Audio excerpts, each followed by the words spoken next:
to my channel. So let's start cooking.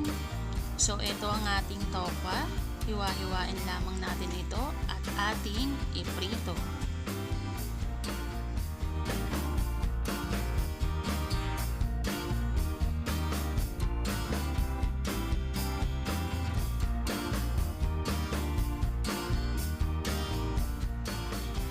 Tadan!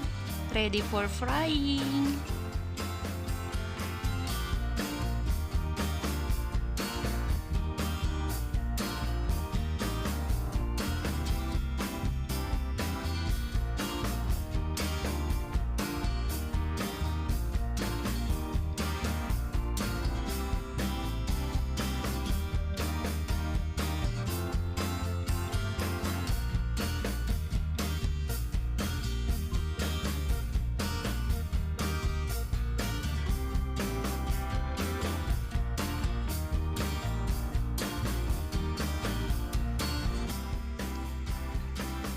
So habang piniprito natin guys ang tokwa, ihanda naman natin ang kangkong.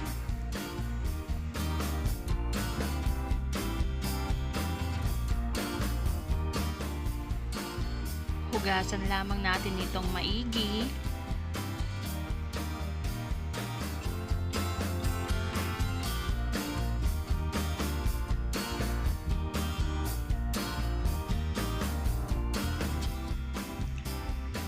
At pilian ng mga dahon at malalambot na tangkay.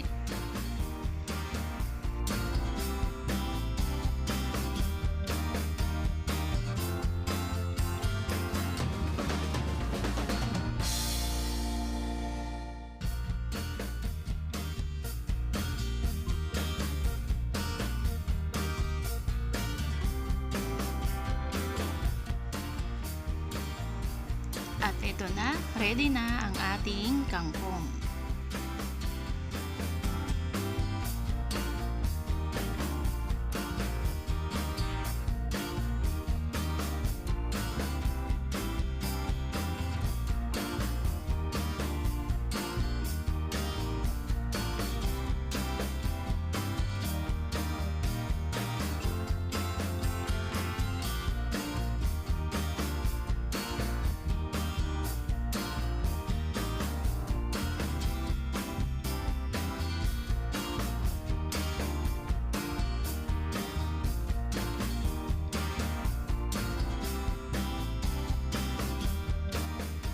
At pag okay na ang tokwa guys, ay hiwa-hiwain natin ito sa maliliit na parisukat.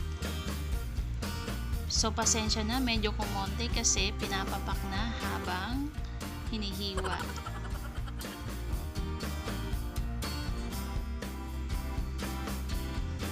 So ayan, igisa na natin ang bawang at sibuyas.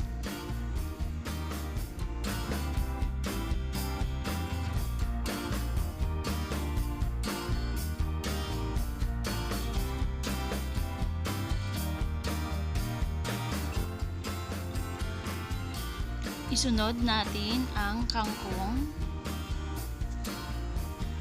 Halu-haluin.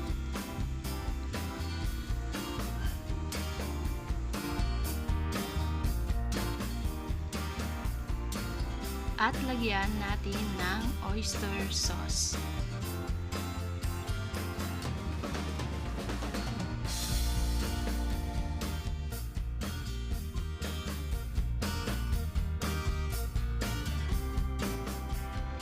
Isunod nating ilagay ang tokwa.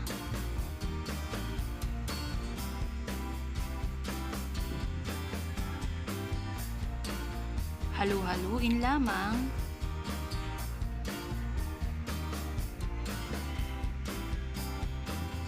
At pakuluan ng 2 minuto.